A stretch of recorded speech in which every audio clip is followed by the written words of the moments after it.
Human groups are made of human systems. This show stands at the practical intersection of counterintelligence, trauma psychology, and systems thinking. My research focuses on how people, groups, and institutions lose the ability to see reality clearly, and what happens when decisions keep getting made anyway. I'm Kip Perez, and this has changed the game.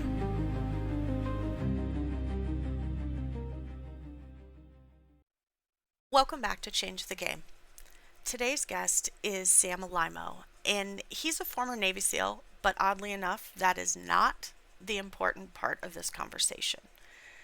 Sam actually writes at the intersection of meaning, hardship, and human orientation.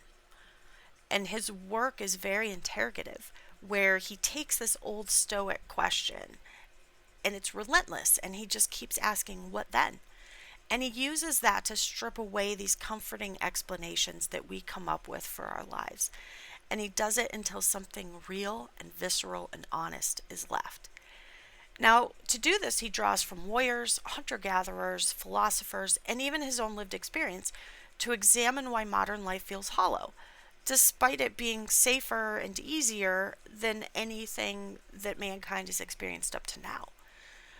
And a recurring theme in his work is what he calls primal hardship, and how proximity to consequences clarifies meaning rather than erasing it.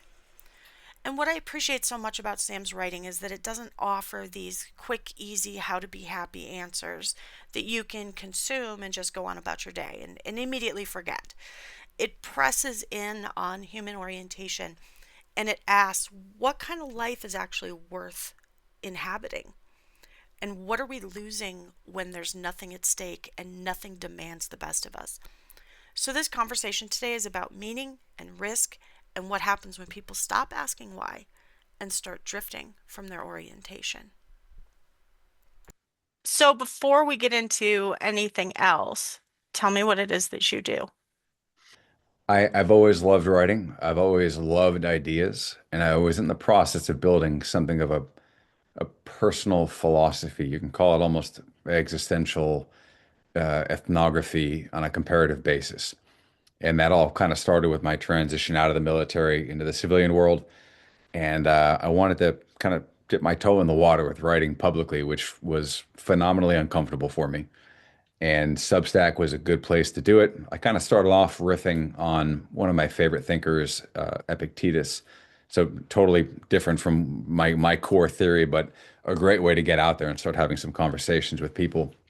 And like to my everlasting pleasure, it has been a thing I didn't think I'd enjoy as much as I do. The process of a weekly essay, of the sustained conversations with really well adept, hungry readers who are passionate about it has allowed me to kind of really evolve my Substack, what then, into a study of what I love the most, which is this kind of comparative ethnology. And the whole purpose is to come up with, or rather to put words to, an existential posture, which I experienced in a small special unit combat mission in a pre-state environment, very similar to what you would find, let's say, with Native Americans or with the hunter-gatherers of Africa or Australia. And that has been my primary concern is how do I compare that posture in those extreme human environments to the posture of civilization, however you want to define that, democratic freedom, liberalism, which has all the virtues in the world. Everybody knows those virtues. I love them myself, but it comes with illnesses of civilization that I think people did not expect to find when they finally rid themselves of the harder, more ancient world. So I'll stop there because it probably sounds pretty abstract. Well, no, let's back up a little bit and set the stage. So you're a Navy SEAL, or you were, Yep. okay? And so your worldview was shaped through, as you say, if I were to dumb it down for the rest of us, right? Your worldview was shaped through, as you say, tribal, very small unit, very high stakes, high trust, and very extreme consequences for failure. Correct. And the unifying the elements of that small unit warfare, which is truly unconventional, it is as ancestral as you can get. It is completely reminiscent of a midnight crow raid, where they're doing a midnight raid for horses in Montana, with a bunch of hatchets and bows. It is not line up in a battlefield and take shots at each other.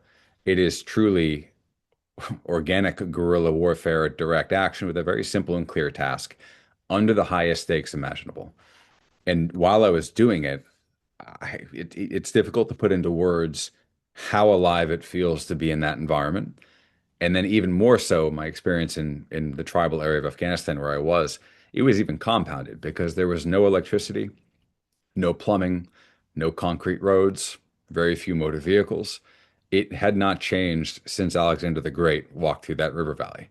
And I got to conduct small units, and it was an existential awakening. It was further compounded because I did a couple tours, but my last one was 9 months in that area, 9 months in a highly kinetic area with 16 other SEALs. And a month later, I was in a classroom in Columbia University in Manhattan. And just that radical pivot in ways of being and ways of viewing the world and trying to orient to the atmosphere, getting to the orientation theme, it almost broke me. And I was like, wow, the transition into combat was a million times easier. It fit like a glove than the transition from combat to peace. And that was really what kicked off this idea, this comparative ethnology that I'm basing my book off of and my Substack off of. So you found, not to be overly simplistic, but you found meaning in your time in Afghanistan. Yeah, that's not even simplistic. That's spot on. That's exactly what happened. Do you think that that meaning can be discovered through just reflection, or do you have to have this confrontation with consequence? And do you have to remove yourself from everything you know and put yourself, in a deployment or in some kind of environment you're unfamiliar with in order to find that meaning? I would say the suffering is essential. That does not mean it has to be in a combat environment. I think you need the suffering, and then you need, after the suffering, the contemplation. A philosopher I really dig, Glenn Gray. He was a World War II veteran. First, he was a philosopher, Ivy League philosopher, and then he fought in World War II. It gave him a very unique perspective, boots on the ground. And he wrote a great book called The Warriors. I'm looking at it on my bookshelf, and he phrased it beautifully. He said it may not be possible to access the sort of existential, hardcore, aware aliveness that you would find in a combat zone, but it is a moral imperative we find out how to get something close to it, even if we can't replicate it. And this is where another one of my favorite thinkers comes into play, Eric Hoffer. Because if we don't figure out how to replicate that, it is possible and it's probable, it probably has happened again and again and again, is people will find a way to revolt against the conditions of civilization, against the responsibility for self-governance and freedom, and bring back the sort of hellish warscape that has come across the earth for the majority of human existence. Probably because, like Dostoevsky said, we don't know what to do with ourselves in freedom, with boredom, with anxiety, with alienation. And these recurring themes come together again and again and again, and the synthesis I have from the pre-state, the combat, the primeval to the civilized, is an attempt to reconcile all that and see the patterns, see the transitions, and to answer your question, see if it's possible to find a way to attain that same sort of posture in existence without that hardcore risk of life. To answer it simply, do I think it's possible to reach that level of almost superhuman awareness? I don't think it is, but I also don't think it's necessary. I'm not even sure if it's sustainable to be in that sort of heightened awareness for very long. It'll probably burn out your brain and your body, and not lead to a very long life. But I do think that given enough suffering, whatever that means in life, whether that's just physical training, whether it's making the most of some childhood trauma or a profession that is demanding, you don't like it all counts as suffering, depending on the definition and the frame of mind. But then, as you kind of hinted in the beginning, taking the time to sit with it and reflect on it and not just mire within whatever mental programming happens to exist within our skulls, but to actually dismantle it and actually make sense of it, which is harder in this day and age with technology, with distractions, with expectations. That is a absolutely critical component to it as well. So I think something that I hear from clients all the time in my counseling office, I do trauma counseling, and I tell them a lot, if you want to grow, You have to suffer. Like you can't have one without the other, right? But if you've already suffered, as you mentioned, now comes the reflection period. Obviously, there's some healing that has to come with that where you parse out, whose responsibility is this that this thing happened? And a lot of times it's not our responsibility, it's the act of someone else. But that doesn't change the fact that we have to make peace with it in whatever way, whatever healthy way we can find to heal and find meaning in it because there is meaning in every single thing. I agree. The meaning is there to be revealed if we know how and where to look for it. But to your point about agency, I mean, I'm not a counselor like you are, but I've tried to be a student of people around me and of myself. And yes, some people may have had seriously bad things inflicted upon them in life. But at the end of the day, it is entirely, completely up to us. We completely decide what we do with it. And I've known people who spent their whole lives, literally from acorn to ruinous old age, upset about something that was done to them in the past. It wasn't my fault. I didn't ask for that to happen. When that is actually the ultimate compliment to pay to the person you're blaming, because you're still ruining your own life based off of what somebody else did to you. Instead of saying, got it, that happened, I now own it. And despite that, despite whoever that was or whatever it was, a human, a bad accident, the universe itself, own it. Stick your feet in the ground, carry the weight, throw it off your shoulders, say no, say yes, whatever you have to do. But that's now a fight. That's now an opportunity to assert yourself. No matter what suffering you just endured, no matter whose fault you think it is, that is now a positive in your life. That's now a thing that defines you, that's your character. How you respond to it's your character. So it is an ancestral viewpoint. It is a combat viewpoint to say, to kind of put yourself in the worst case situation, say, all right, if I didn't have the luxury and the privilege I have right now, if it were actually a do or die situation, if my back were literally against the wall on the beaches of Troy, for example, to use like an extreme example, would I still be concerned with this? Or would I use it for fuel? Mm, It's such a good thought experiment to just take it to the extreme. That's why I write so much about the extreme, not because I expect anybody, not even myself, to throw themselves in the trenches of World War One as if we could, but instead to use that as a comparative view of what we're dealing with here. And we are privileged, every single one of us. To a degree, it is difficult to imagine to kind of minimize a lot of our ills and learn how to weaponize those ills to live a better life. absolutely. I think you hit on a really fantastic concept, the privilege of healing. I often talk about the responsibility that we have to heal. Otherwise, you end up, as you put it, a ruinous old age. But we have the privilege to look at the things that have happened to us and say, yep, that is a point that I'm never going to be the person that I was before that, but I'm also never going to be less. And I can be better if I'm going to apply intentionality, reflection, and character to that. 100%. Yeah, we get to shape ourselves in response to the conflict instead of being shaped by the conflict. It's just classic. What used to be normal in a hardcore life and death environment is now optional. And there's so few people who know how to do it because it's just a fundamentally human skill that has been lost. A lot of people don't know what to do. And I think that's where conversations like this are absolutely crucial. Like these answers aren't new. These were normal Right. 20,000 years ago. And now they're being rediscovered as if it were some momentous new philosophy. Yes, there's an entire industry about it. Correct. And people are making a lot of money writing a lot of how-to books that a lot of them are frankly not valuable. Right. Well, what do you do a lot of work in studying traditional cultures and tribes and whatnot? What do they or what did they understand about meaning that we have lost here? I, there's a strange thing, and you hear it in the language used around us in the West, civilization, whatever you want to call it, where like I need to find my meaning, as if meaning were supposed to arise from within, as if we're born to be X, whether X is an accountant, like we're born to be an accountant. It's just the thing I was called to do, or like an explorer or an astronaut. That's not that's a fiction.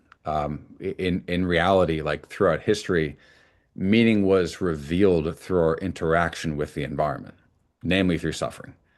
Um, Death is the major aspect here.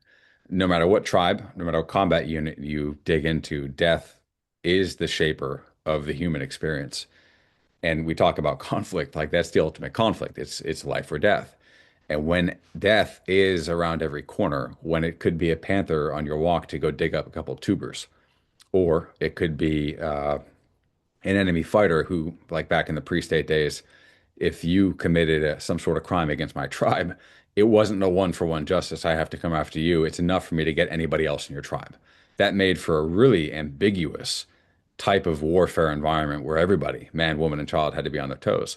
That was existence and that was normal. Death was everywhere. When you wake up in the morning to go relieve yourself, there could be an ambush waiting for you. And when that's the case, everything becomes meaningful. Every sip of water, every fire dance, every conversation, every last goodbye might be the last one. So existence was literally part of the fabric of living. And when the end was always near, everything now developed its own sense of meaning. I think that's why you see almost like a pantheistic philosophy back then, which is like God and everything. They would worship a hill. Like to us, it's just this mound that nature happened to put there for some evolutionary reason. To them, the mound had a soul. And the mound had an origin story. It used to be a living being, and now it still is in a weird way. The deer had a soul, and you would thank it after you killed it. The sun was a god. The moon had a soul. God was everywhere. Meaning was everywhere because of that constant conflict and risk of life and death. That was normal. That was normal.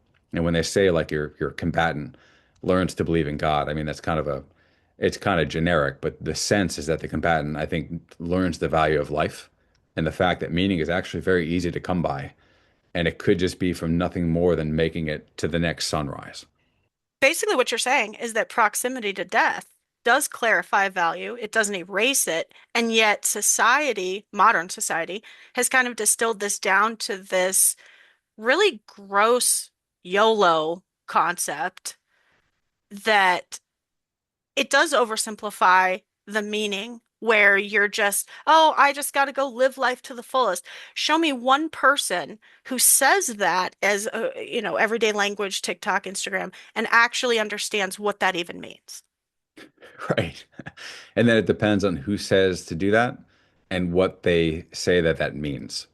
Does living life to the fullest mean like traveling the world and then making an Instagram account and documenting it for other people for their approval? Right. Like, what, does that mean taking a job you don't want? Does it mean starting a family when you're not ready for it? Like, what does that mean? Who's telling you? What is their motivation to get from you? That the world is so complicated. It's no wonder there's these problems are arising, and it just makes it a better fight. I mean, for those who pave their own way in this environment where orientation is probably more difficult than ever before in human history. Like one, the sense of attainment, it must be astronomical. But two, it is probably going to be impossible without the right conversations happening to cut through the noise. And that's why I try to constantly go back to the ancient world to again ground it. This is not, it's not difficult to see through a lot of this stuff if your comparative view is strong enough. And the problem at present, I think, is everybody's looking forward. Everybody's looking forward. Hey, what is AI going to do? What's going to happen if I lose my job? Or what's going to happen if this war kicks off or this politician wins? It's always this sense of anxiety about the things in the future that we cannot control that might obliterate our lives at any second. Instead of just taking a step back and orienting ourselves to what literally is within our control, and trying to mimic the sort of environment that we were designed and shaped for, the kind of environment we thrive in, the kind of environment where you don't find anybody who ever has to take an antidepressant or feel the need to do fentanyl, the kind of environment where it is a joy to live by virtue of constantly having your life at risk. It is possible to recreate that to a certain degree just by orienting correctly. Well, now you've gotten to my favorite topic, orientation. I think a lot of people have, comparatively speaking, a very low stakes life, a very highly managed life, even if it's poorly managed. And it distorts your orientation because it limits your options. Like what you were saying just now about how do you define what a full life is? How do you define what YOLO means? How do you define, because he who controls the definition controls the story, controls the narrative. And there's a lot of people, influencers, I'm using my little scare quote fingers, Right. that will tell you this is what life is about. And there's a lot of people that just doom scroll all stinking day and buy into this narrative that I have to have that life or my life doesn't matter. And by extension, because of fused identities and improper orientation, I don't matter. Well, it's no wonder that you have such an epidemic of drug use or such an epidemic of anxiety or mental illness or all of these things because we've really lost sight of what it means to be human and the fact that we have intrinsic value that does not, I, I agree. I agree. I'm curious, where do you see the downstream effects of that one going? I think that when you have a fused identity and when you're operating from the perspective of I don't feel like I matter, so what can I do so that I matter? It's a much different worldview, a much different orientation than I already matter and what I'm going to do should have matching value to what I already know I have. Oh, that's beautiful. It's almost like seeking the validation outside of oneself. I think that ties into the technology piece. You're seeking valid. It gets even more ironic because who are you seeking validation from? Often it's not even someone in the family or a truly close friend. It's the anonymous crowd accessed virtually in the land of pixels, which is remarkable to watch. It's remarkable to watch. I think if evolution could watch what was happening right now, it would go insane because you have humans who were for a reason designed to try to live up to each other's expectations, gain a reputation, be thought of as useful in some way, shape, or form in difficult situations. But now that's being exploited by trying to find our sense of self and who we really are through anonymous people online who don't have your best interest at heart. It is like the perfect system to derange the human mind. Well, it's absolutely programming. It's narrative control. It's an information operation. I mean, it's all those fun things, right? From the intelligence side of the spectrum. But I think too, when you look at how so you can go on Instagram and you can see people freaking out. Like that makes their entire month, it validates their entire existence on planet Earth that some celebrity liked their comment. And meanwhile, someone like me looks at the verse in Proverbs that says, faithful are the wounds of a friend. That's what I want in my life. I want a friend who loves me enough, who values me enough to wound me in the pursuit of my growth. And we've lost that. Yeah, can you dial in on that? Wound me in the pursuit of my growth. You could define that a little bit more. I want someone who cares enough about my growth to push me to do it. Like, for instance, my husband and I have this relationship in which both of us are free to say, hey, this is a blind spot for you. And we can talk about those things, and it's not this constant validation of, oh, I know you have trauma, so I'm going to step lightly about that. No, let's sit down and let's dig it. Let's stick a knife in it and see what pus comes out and heal it so that we can be better for each other and for the world around us.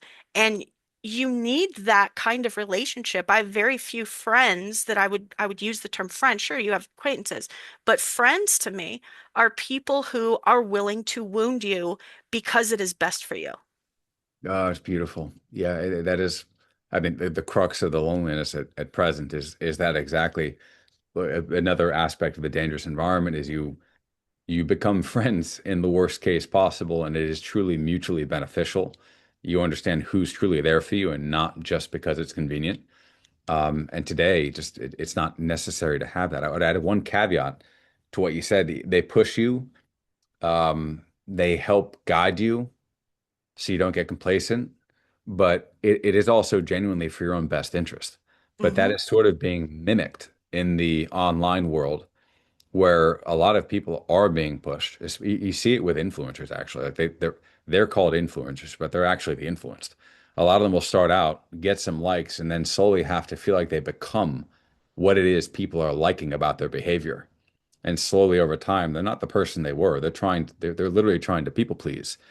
And you see some influencers go down some really dark paths trying to become because the expectations of their followers, of their friends, it's anti-life, it's anti-thriving, it's anti-flourishing, it's anti-them, it's anti-human at the end of the day.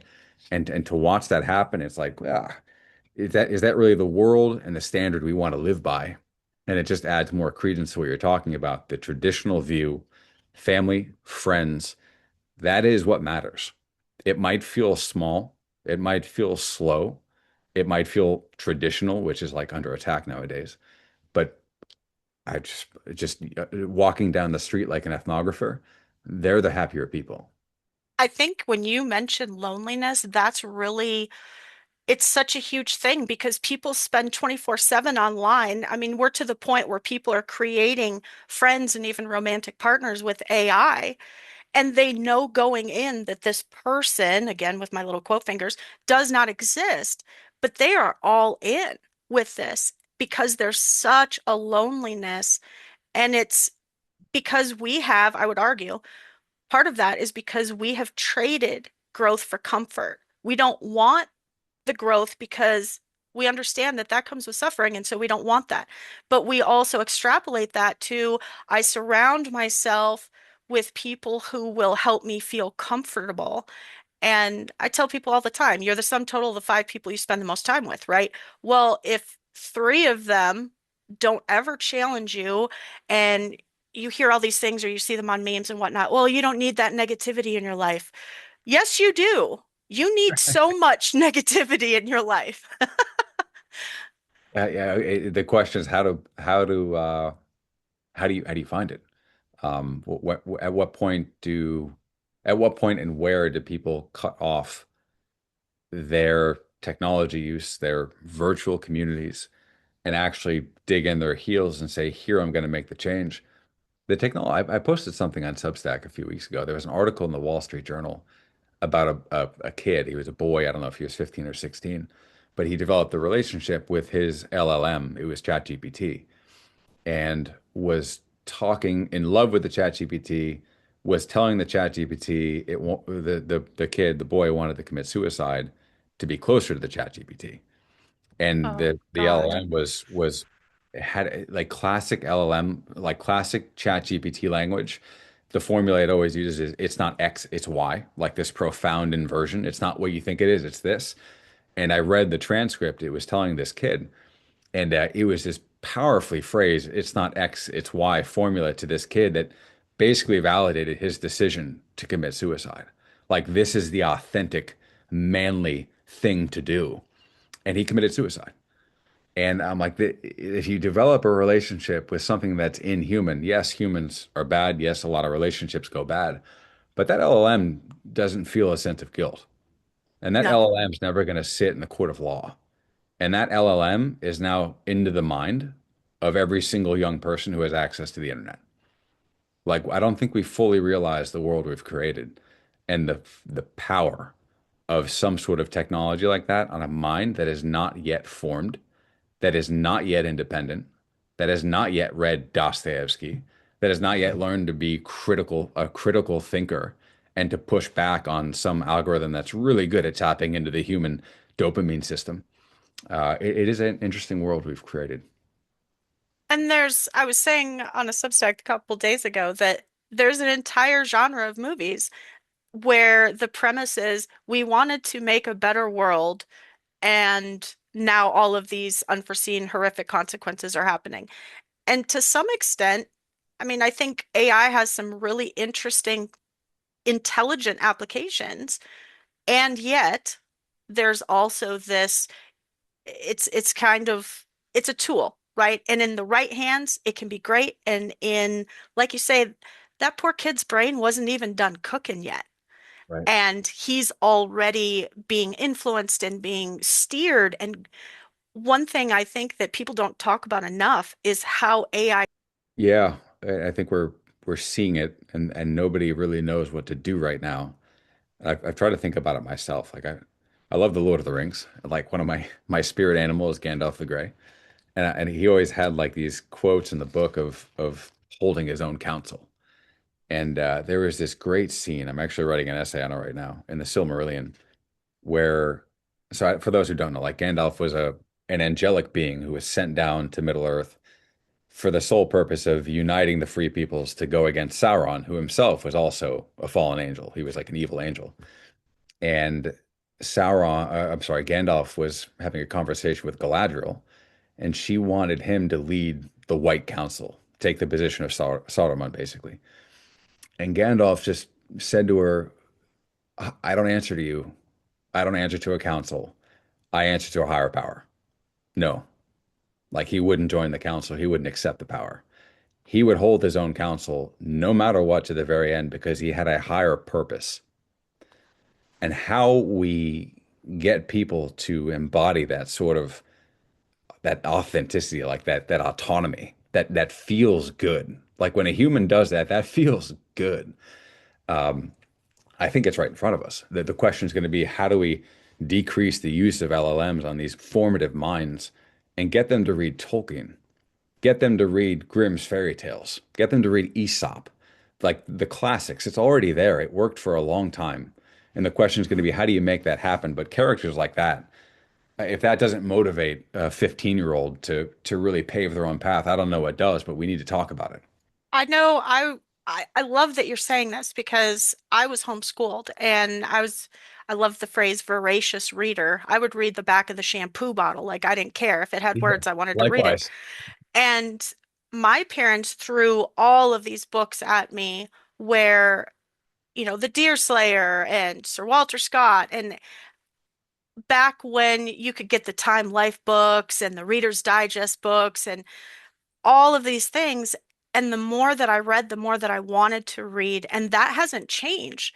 And now I want to read people who disagree with me. And I want to analyze why do they disagree? What is it within them that makes their position attractive? What is it within me that makes my position attractive?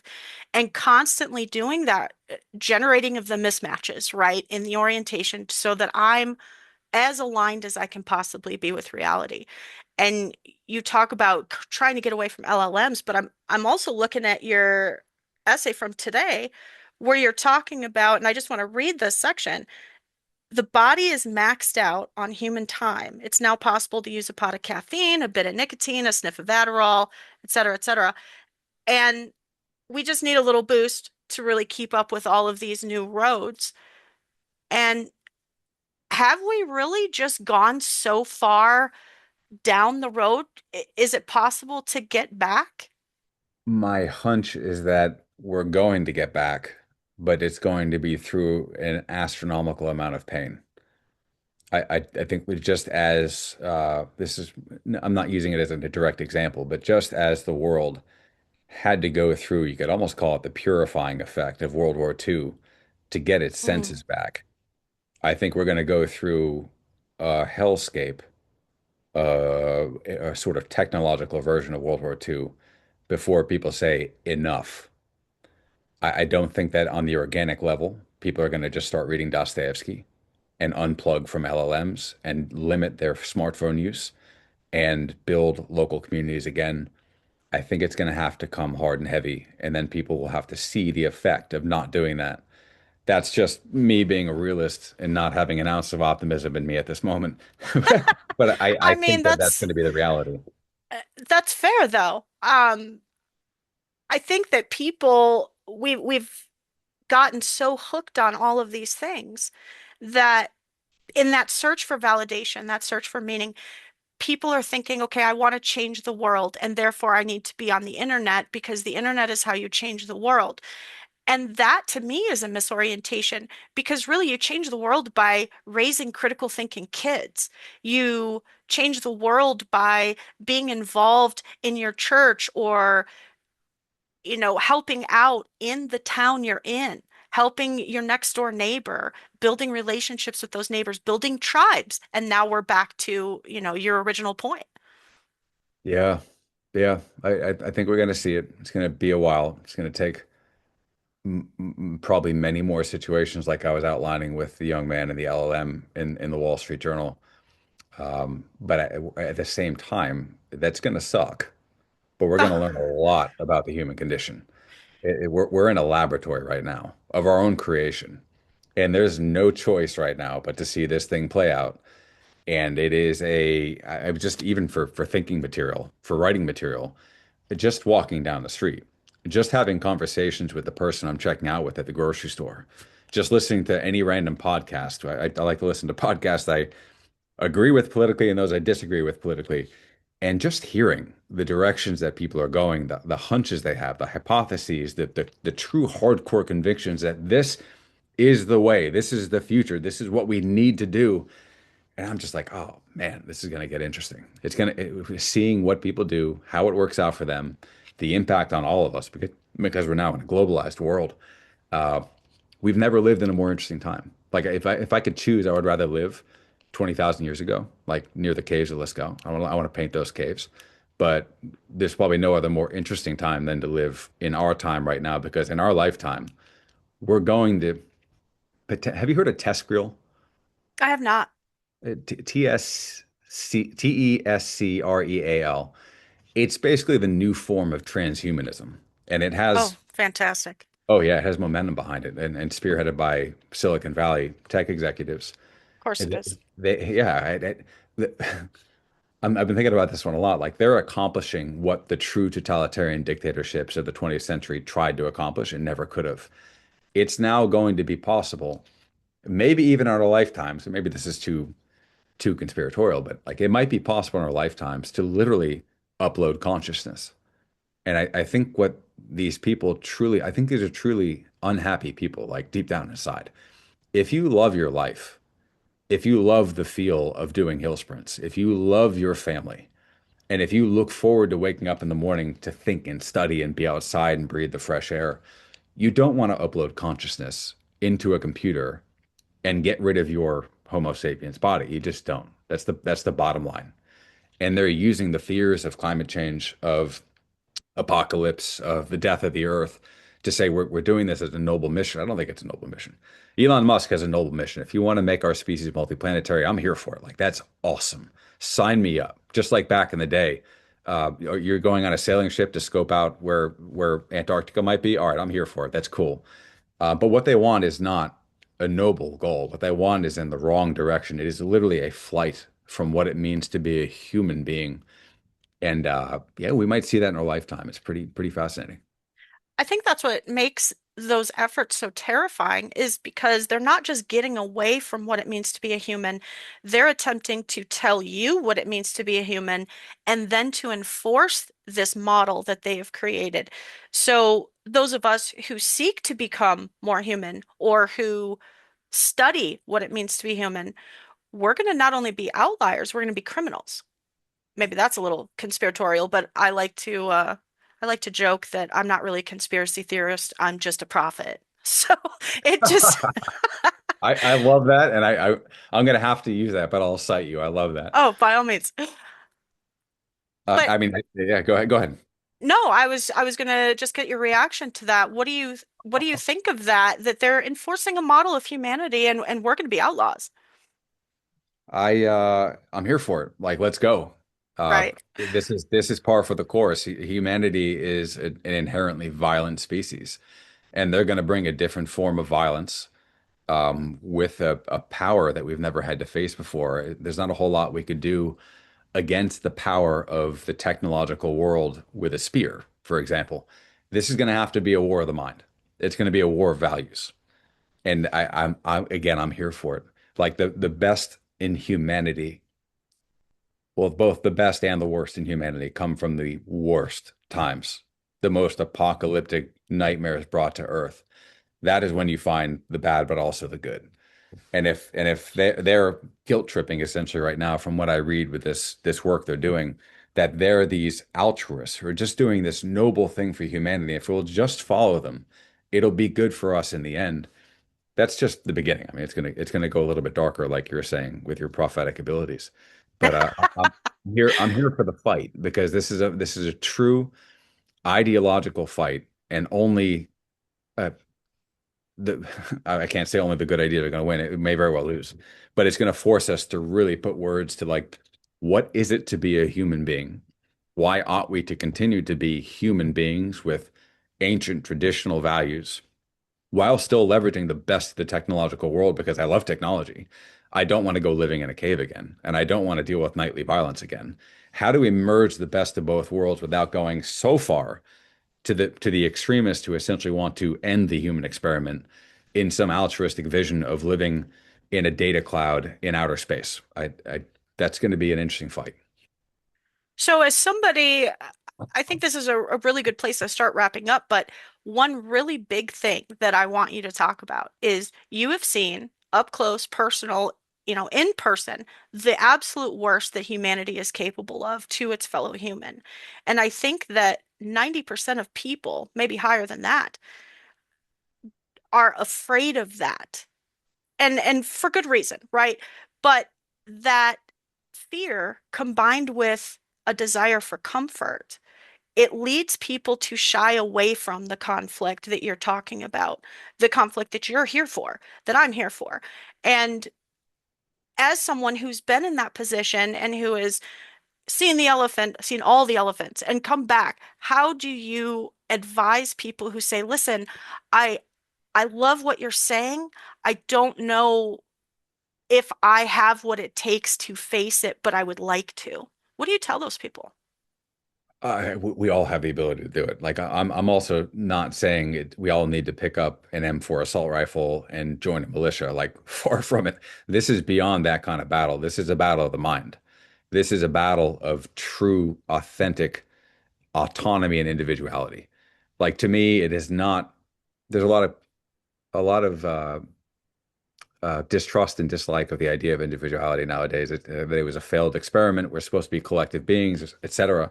I don't think that's the solution. That's sort of where they want to go, where the enemies of humanity want to go, is a collective idea of humanity. The solution is to be, as you said before, an individual critical thinker with a small group that gives meaning to life. And I think everybody can do that. In fact, I think that's easier to do than to continue to drift along with this technological momentum that's capturing everybody and everybody's attention.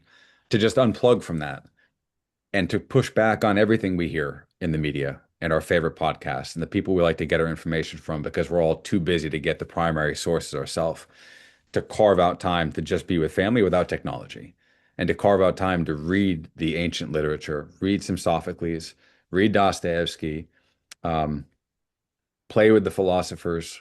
Like I think that's it. I think it truly is brilliance in the basics. And like that is that is capable for everybody and anybody to do. I know that's kind of a riff, and this is something I'm still playing with. How do you do that at scale? Let me even backing up further. I said it on the Substack this morning.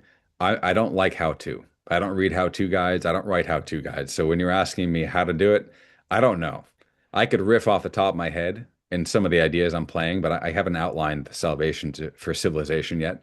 But this is sort of like I think it goes back to the basics. It's renewing that profound sense of autonomy that even that wasn't necessarily possible in the ancestral environment because you were a tribe, you were a we and not an I. We have the opportunity to be a true I, and we can do it. And I think that is the thing that's going to prevent the takeover, or rather the relinquishing of control to the worst elements of society that would very much like to have that control.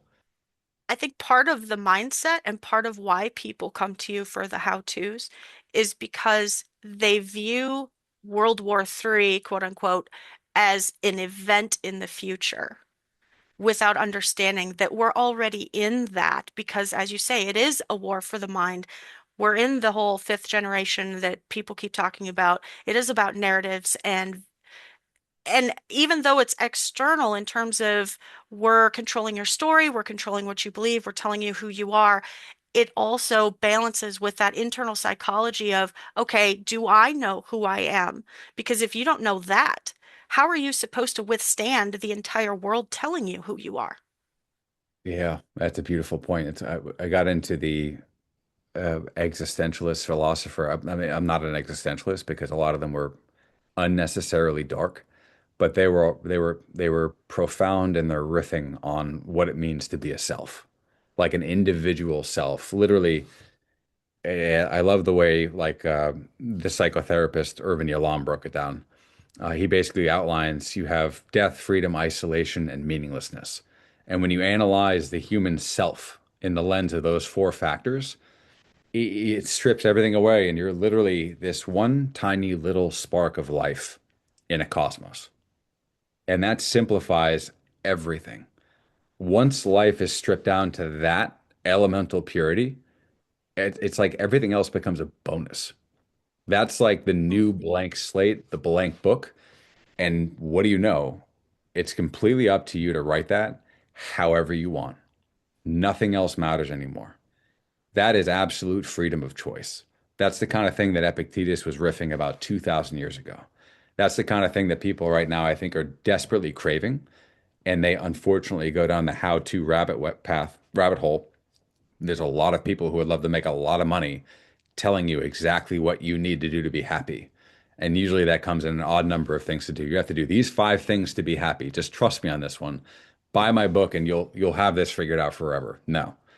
The path, I think, is this old school definition of self, right? Not old school, but this enlightenment idea of the self, and then consciously building that thing, that idea, that character through our actions by using our suffering for character definition and taking some serious pleasure in the fact we have this autonomy to say yes and to say no and to question everything and to treat that as a right, as the right of every living being on earth. That I think is the path forward. And to choose our consequences. Yeah, and own them. Absolutely. Hey, Sam, thank you so much. This has been such a pleasurable hour talking to you. I'm definitely going to have you on again. Really appreciate it. Thank you. And I loved your questions. I love the thought you put into them, and I love your work as well. So thank you so much. What I appreciate so much about this conversation with Sam is that it refuses the easy answer. We didn't talk about how to be happy. We talked about orientation, about what happens when modern life removes the consequence and the friction and the risk, and how meaning drains away when nothing demands your absolute best. Sam's core challenge is uncomfortable, but it's clarifying. Commitment matters. It's about choosing something that actually matters and orienting your life around it. Friends, family, instead of drifting through comfort and calling it peace. And you don't need war to access that clarity that he holds, but you do need to stop inoculating yourself against difficulty and responsibility and even honest self-interrogation. Meaning doesn't appear because you want it. It appears when you accept that something is worth bearing the weight for. So the question Sam keeps asking, and the one I'll leave you with, is simple. What then? For more information, check out Sam's Substack, What Then? Until next time, this has changed the game.